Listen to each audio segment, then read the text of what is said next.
He's a former law enforcement officer and paramedic. He's here to talk about the murder of Town Marshal Law Enforcement Officer Richard Hart, his friend and colleague, the devastating effects it had on him and his life after.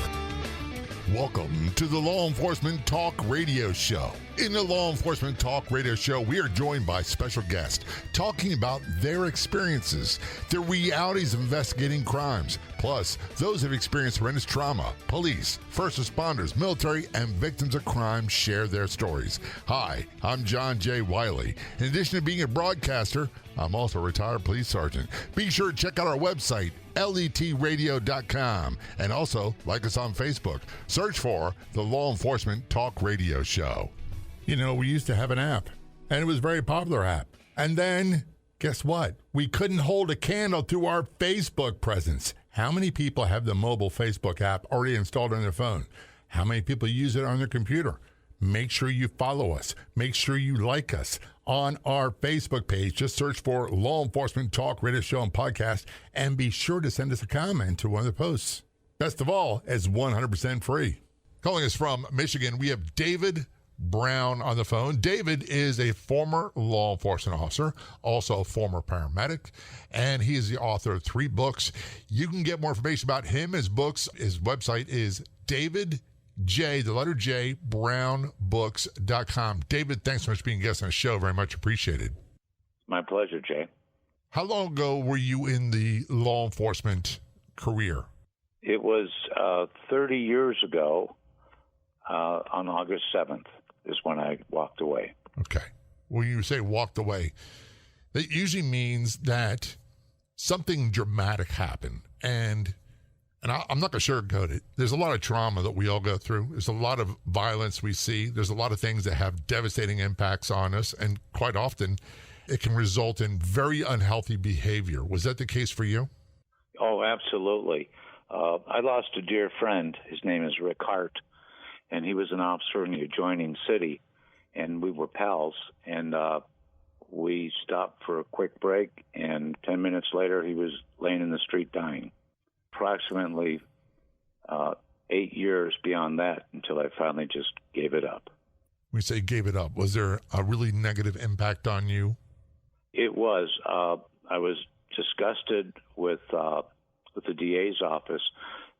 The day that Rick was killed, they didn't charge the perpetrator with a serious crime.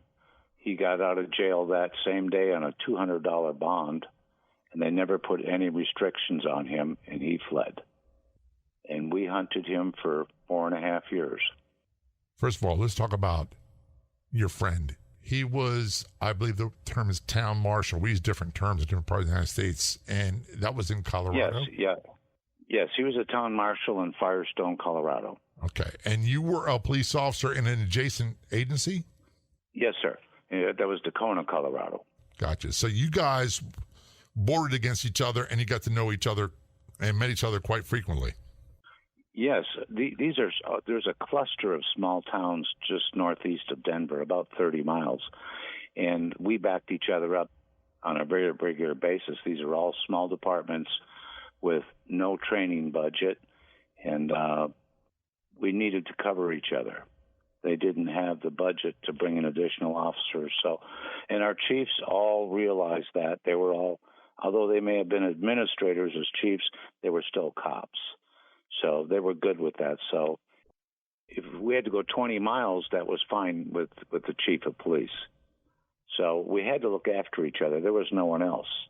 It was pretty much, that was the Wild West, and it was us against them.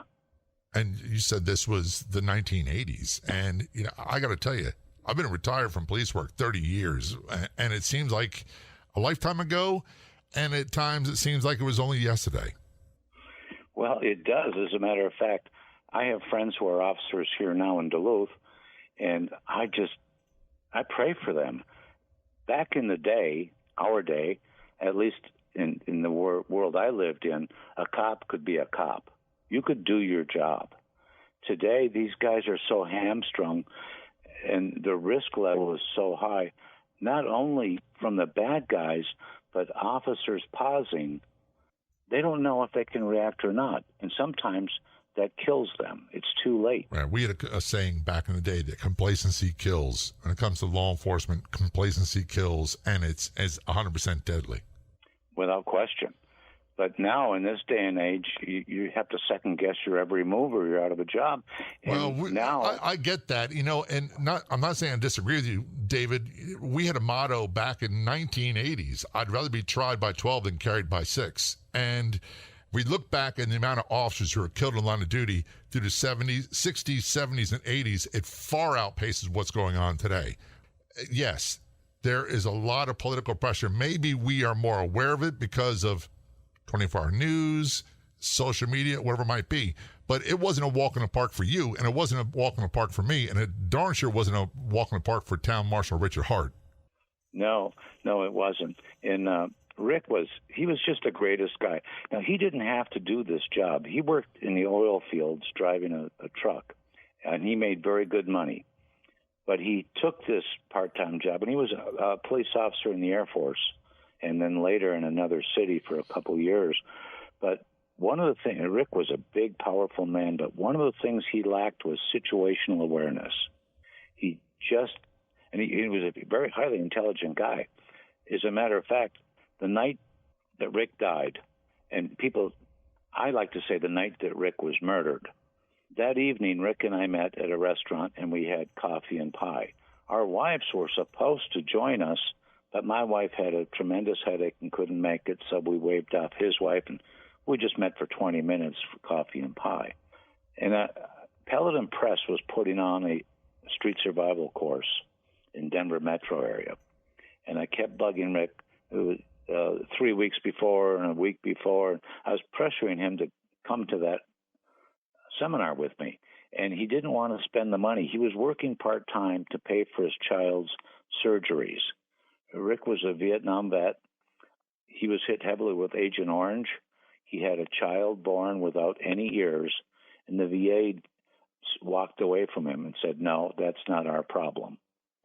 So Rick was trying to earn money for his son's surgery, and it's just the whole situation is absolutely tragic.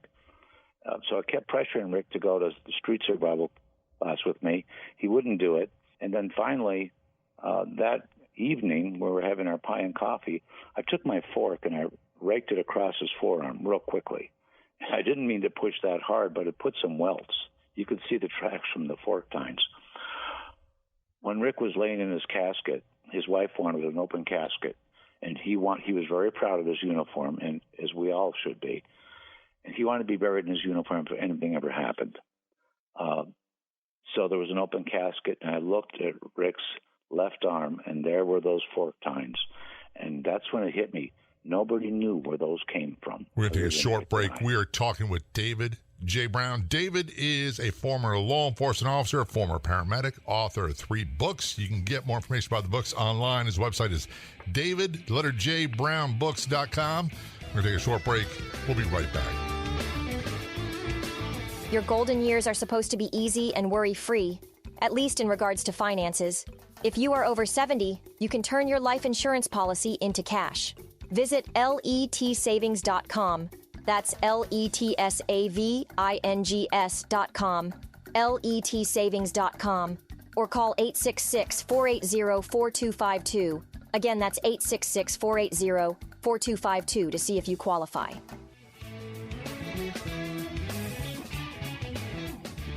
If you're on the Clubhouse drop-in audio chat app, be sure to look for me and follow me. My name's John, the letter J, Wiley, W-I-L-E-Y. You can also search for @LET Radio Show. That's John J. Wiley, W-I-L-E-Y, @LET Radio Show on the Clubhouse drop-in audio chat app. Return conversation with David J. Brown. David is calling us from the Minnesota area. He is a former law enforcement officer, former paramedic. He's also the author of 3 books. The books and information about him be found online at David, the letter J, brownbooks.com. Before we went to break, David, we're talking about your friend, Town Marshal Richard Hart. He was working apparently part-time in this town in Colorado, and he was killed. But before that, you guys had met for dinner or for a pie and coffee, and you're trying to convince him to go to a street survival seminar, which, by the way, they were huge back in the day, and they still are, because that's where you get a lot of the situational awareness training from, because quite often agencies can't afford it, and the other way you get that experience is the hard way, by going through it. Correct. I did my best to push Rick forward. I even offered to pay for the class for him. I wouldn't have had a problem with that at all. But Rick is a proud man, as he should be, as we all should be. As we left the restaurant, I turned left and he turned right. And that's within 10 minutes, he was laying there dying. What had happened is that Rick picked up his partner after his partner was at home for dinner, and they saw a vehicle careening off of several parked cars. His partner pulled the car over. Rick was in the passenger seat. Rick approached the driver, and the driver was obviously drunk and argumentative. He was racing his engine, and Rick committed the cardinal sin. It cost him his life. He reached into that car to pull the keys from the ignition. The operator grabbed his arm, took off, dragged him about 18 feet, and dropped him.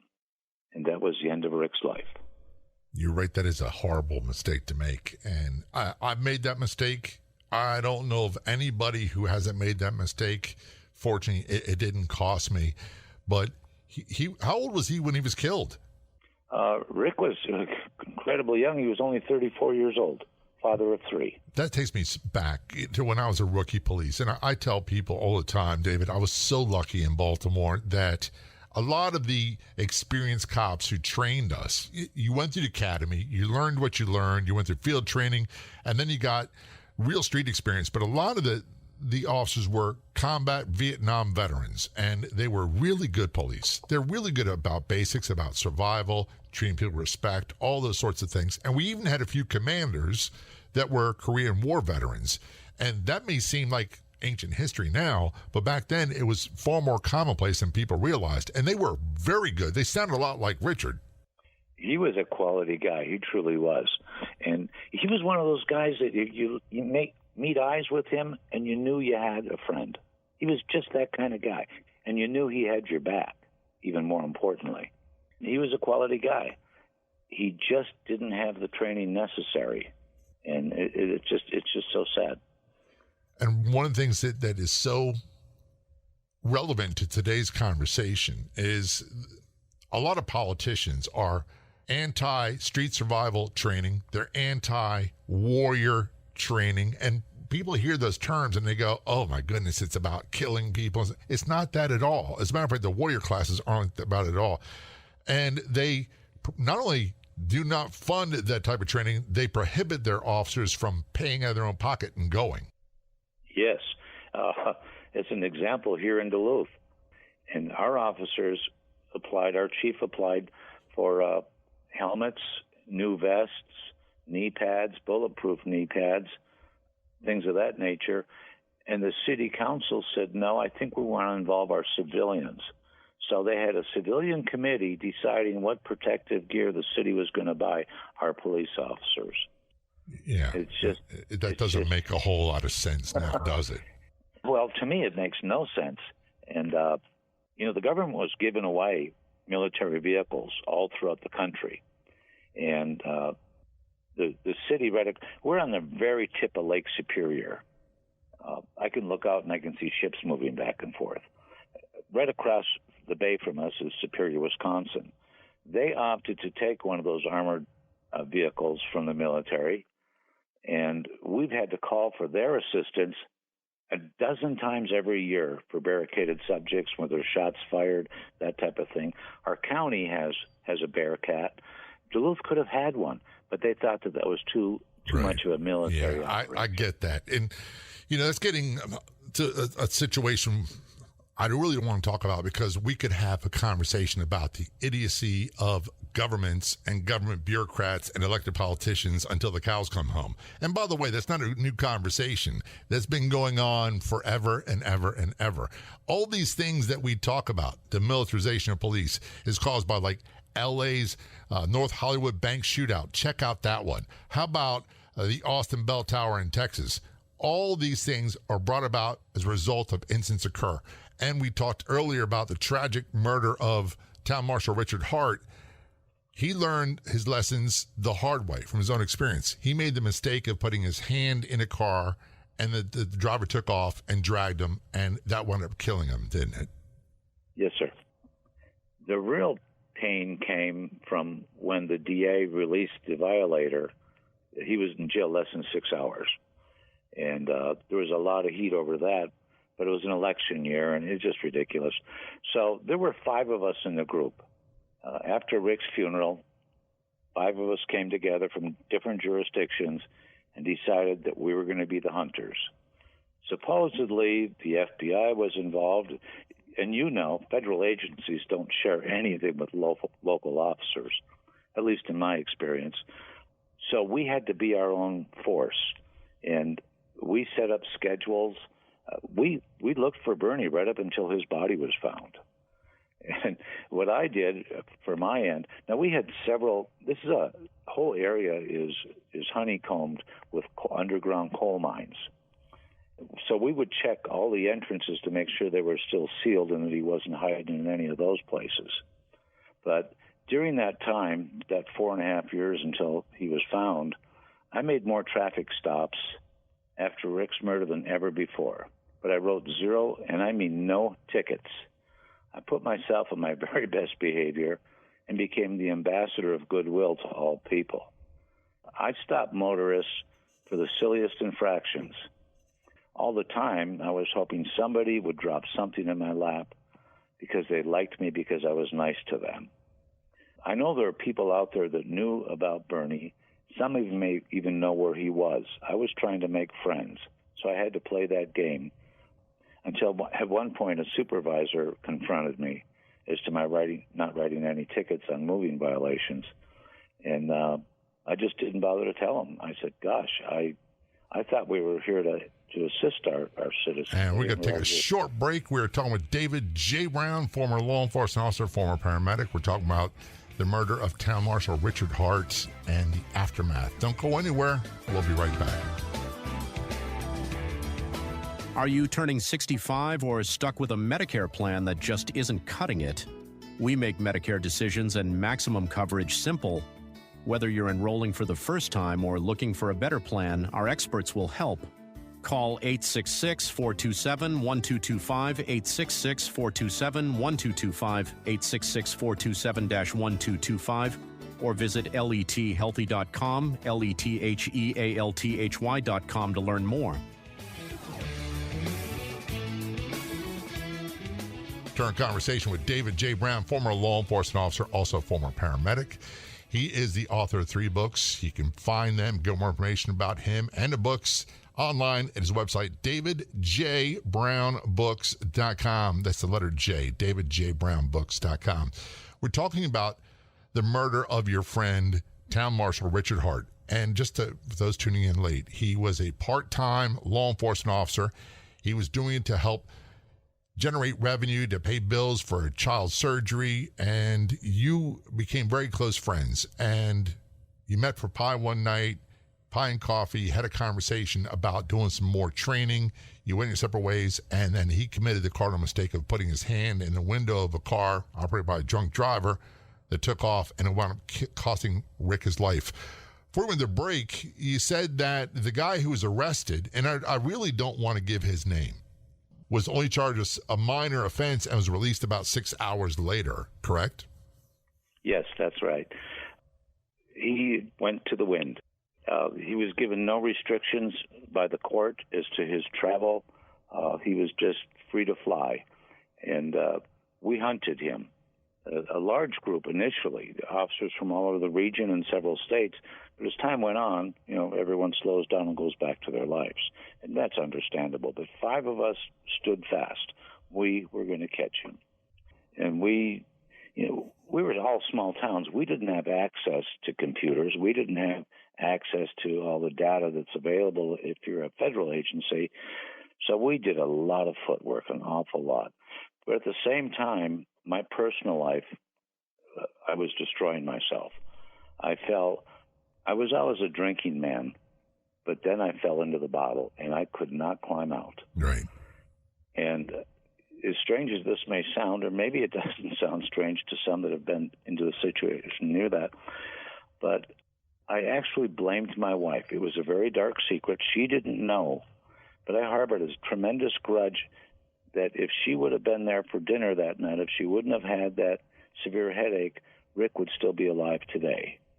And this insanity drove me deeper and deeper into a level of hatred that I couldn't even stand myself. That's an ugly secret to have to live with. It also makes, I don't want to say sense because that's not the right word, but for someone who's been through extreme trauma, placing blame on someone who has nothing to do with it is not uncommon. And I'll be honest with you, David, there are things that, I've forgiven people. I've forgotten a lot of names over the years because I don't want to remember them. I don't want to have an impact on my life today. But there's a couple people that I will never forgive and I will never forget because what they did was so heinous and so violent and affected friends of mine and myself as well that I just can't let it go. I don't obsess over it. I don't stew over it. I don't lose sleep over it anymore. But you know what? Their names are still there. I have some of those myself. I like the way we were able to reinforce each other in kind of our madness. But, yeah, you know what? Doing the job changes you. I don't care who you are. Don't look at me and tell me that you live in a normal world because you don't. You possibly can't. And that kind of denial can be deadly as well. And I think that's where a lot of our officer suicides come from. Yeah. I was on the very cusp of it. And something told me that God had a plan for me. And I'm not a religious man, but today I've learned to live a spiritual life based through the principles of Alcoholics Anonymous. And I'm so grateful for that organization. I'm so glad you found them too, and you got yourself a really good life as well. Yes. This is the best my life has ever been. And tomorrow it will be even better. It truly will be. I want to go back to the beginning of the dark days and Town Marshal Richard Hart, your colleague, your friend, he was killed, and somebody might say an accident. I don't use the term accident. When someone takes off because a police officer puts their hand in the car and drags him, it's on purpose. That is homicide. The suspect, the defendant, whatever terminology you want to use, was arrested, charged with minor charges, and released, and then he took off and was a fugitive. And you guys formed your own little posse, for lack of better words, to try to find this guy. Oh, we did. As a matter of fact, this was a rough area. This is a farm community, hard-living, hard-working people. There's mining going on there. These are the salt of the earth kind of folks, but they're a little bit hard-edged. And if you cross them, you're going to pay. Well, there were some tough guys in the area. And so what I would do, and the other four of us five, we would roust these guys. And we would say, I know you did this, I know you did that, but I'm not going to charge you. If we even caught them doing a crime, we'd say, I'm not going to charge you, but I want some information. Mm-hmm. Let's be pals. Well, little did they know that we wrote up arrest warrants for every one of them, but we didn't serve them. You have a long time before you have to have them signed and served. So we used that as a tool, but again, we were so powerless. We're just little people in little towns, so we never did find the perpetrator. He was found, however. How much later was that? 4.5 years. 4.5 years. There was a broadcast on the state emergency band radio system to all cars and stations. This is a little emotional for me. It's okay. Excuse me. The broadcast was fugitive, and his name has been taken into custody. And then our county dispatcher, minutes afterwards, said he has been taken into custody and he has ended his own life. And they gave the location. And that's all we knew until the next day. We found out from reading the newspaper, of course. And what did they say? He had taken his own life at a campsite in Nevada, shot himself in the chest with a .38 caliber pistol. He did supposedly leave a suicide note that made no mention of his conflict or killing Officer Hart. Well, I'm not a big believer in karma, but in a way, maybe in a sick kind of way, people might think, not very spiritual, this guy. I'm kind of glad he met the end he did. Well, and then we don't know what he did before he killed Rick. We don't know what he did while he was on the run. But I can tell you this, when the county attorney charged him on November 3rd, I think he signed the warrant for a rearrest. We had an officer right there as he signed it, and he radioed us. We were at the suspect's home the moment that was signed, and we got a code 4, and there were guns everywhere. Mm-hmm. In hopes we could capture him. But, of course, he was long gone. So he was ready for war. Oh, absolutely. Yeah, and again, we checked every source we possibly could. But we just, the guy was too slick. He was good at what he did. And where he got his training, God only knows. He was an Air Force veteran, I think just an E2. But, and I don't mean to disrespect anyone with that rank, don't get me wrong, but this guy seemed to have a lot more savvy than an airman. There were so many people that we came in contact with, David, that there's the Hollywood stereotype of the criminal mastermind, and they are very, very rare. Most criminals are not very bright people. They're not very intelligent. If they were, they wouldn't be spending their time and energy doing criminal things. But then you had a few that, even though they weren't bright, they weren't intelligent, they weren't smart, they were very good at being career criminals, and they just seemed to know by instinct the right things to do to evade arrest for as long as possible. We're talking with David J. Brown. He is a former law enforcement officer, also a former paramedic.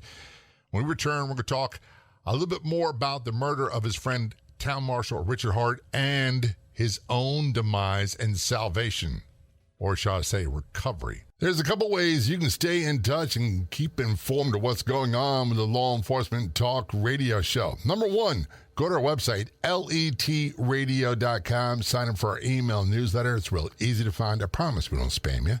I send out about one email every 2 weeks or so. And there's also a feature called Broadcast Channels on our Facebook page, where we send messages directly to your inbox, directly to your messenger. Real easy to sign up for. Make sure you like or follow the Law Enforcement Talk radio show Facebook page. And up top, you'll see broadcast channels, one for free podcast versions of the radio show, another one top post of the day. So you too can stay informed quickly, easily, and best of all, like always, free. This is the Law Enforcement Show. Don't go anywhere. We'll be right back.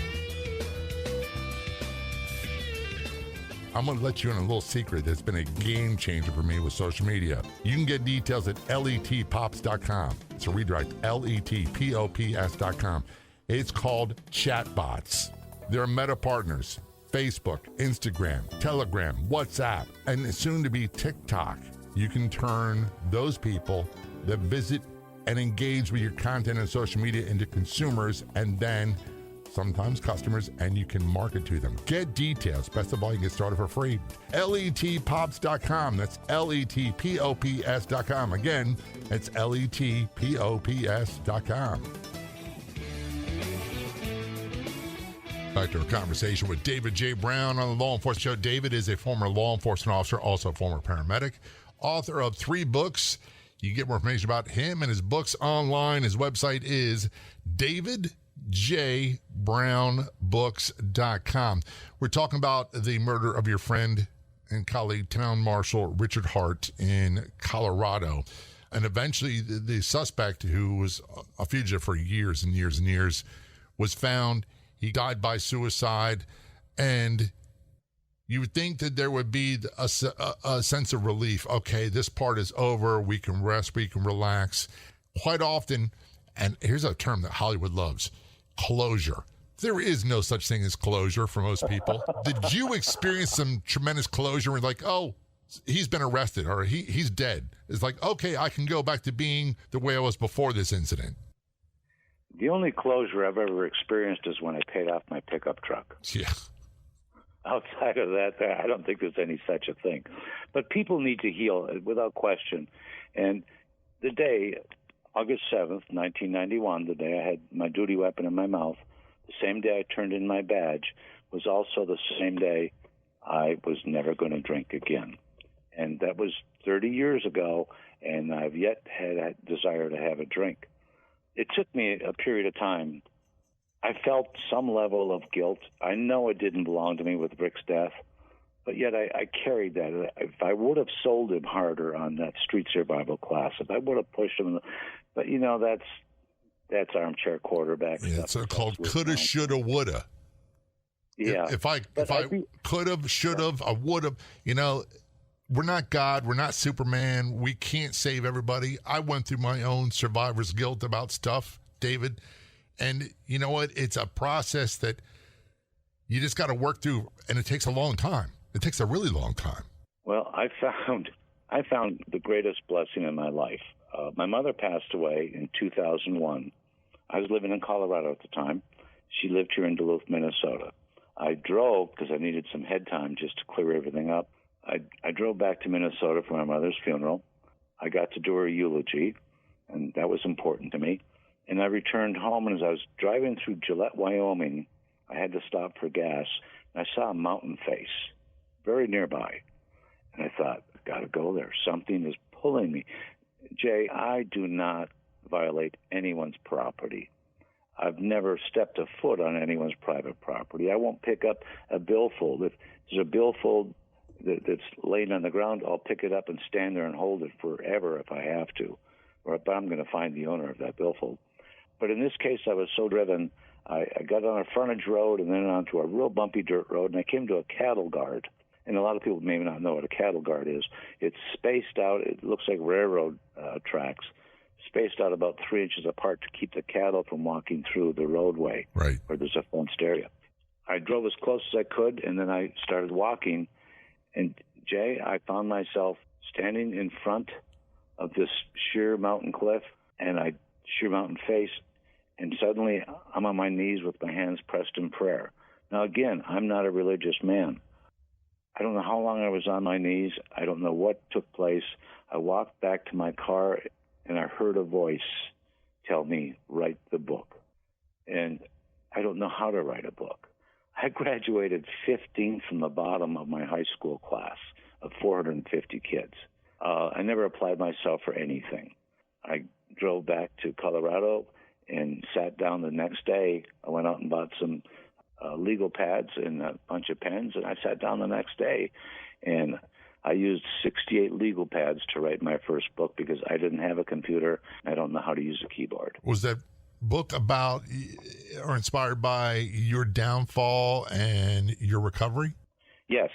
Actually, I've written 4 novels and then one, and I'm working on a 5th. But the whole thing is hope and joy and pushing through with our pain and our fears.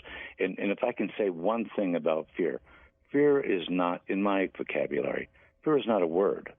Fear is an acronym, and it stands for false evidence appearing real. It seems like we all, myself included, we get locked up in our fears that we can't do this. We're not good enough to do that. Nobody will believe this. I had to push through that fear. And once I broke through the fear, I had to write about my truths. Because my goal was for other people to seek their truths. That's where the freedom comes from.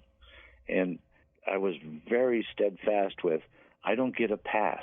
I've got to tell the truth as it was so I can move forward, and hopefully other people will want to follow that same lead. When you talk about your freedom from that, are you talking about from the guilt and remorse about Richard Hart and your own drinking problem? Oh, it's just the freedom of self. I had a very miserable childhood, and I made a mess out of my adult life. I've been married and divorced 5 times because I wasn't crazy. I just wasn't connected with myself. And once I got connected with myself, my life changed. And I just have a great deal of fun. I love writing. Now, I've had 5 books published without any education. Only thing was God's grace and my own determination. And my message is to everyone, I very much dislike the word victim. I very much dislike the word survivor. Survivor is one step above victim, and that's not enough. We deserve more than that, a lot more than that. I didn't get sober just to survive. I got sober to live. I get that. And to live the best life I possibly can. So you've obviously devoted yourself to writing about your journey, and you say you're in your 5th novel now? I've completed my 5th. I'm on my 6th, actually. Oh, my goodness. I can't keep track. This is a guy with no education in writing, and you're very prolific at it. Let's talk about the books that you have. What are the names of the books you have already? My first book was Daddy Had to Say Goodbye. My second is Flesh of a Fraud. And these are all self-descriptive. My third was Harvest Season, Body Parts. The fourth is Altered Egos, The Lies We Tell Ourselves. And my 5th is Be Like Ed, who is a story about a wonderful man who passed away from cancer and all the gifts he gave to so many people. This man was so engaging and loving. He retired Air Force, had the biggest heart. I'm a member of a very, very large YouTube community that we're kind of crazy people, but we celebrate life and we celebrate freedom. And we're not right-wing anything, but we very much believe in our Constitution and the defense of our Constitution. Absolutely. Every cop I know takes an oath to protect the Constitution of the United States and their state, myself included. What is your website, and can people get in touch with you there? They can get in touch. My website is davidjbrownbooks.com. If you order books from my website, I can sign them. My books are also available on Amazon, and they're both in print form and ebook form. I'm having audiobooks being manufactured as we speak right now, Jay, and hopefully those will be out sometime in February. And your website's davidjbrownbooks.com. That's correct, yes, How sir. about social media? Can we find you on social media? Facebook, yeah, I'm all over Facebook. And what's the name of your Facebook page? David J. Brown, just real simple. David, I really appreciate you coming on the show to talk about your story. I appreciate your service very, very much. And I'm really glad that you have found peace and recovery and 30 years of sobriety in your journey. Many people do not. Many people die from this. And by the way, if you have a problem with drugs or alcohol, I highly suggest you check out a 12-step program, Alcoholics Anonymous, Narcotics Anonymous. And if the person is breathing in and out, there's always hope for them.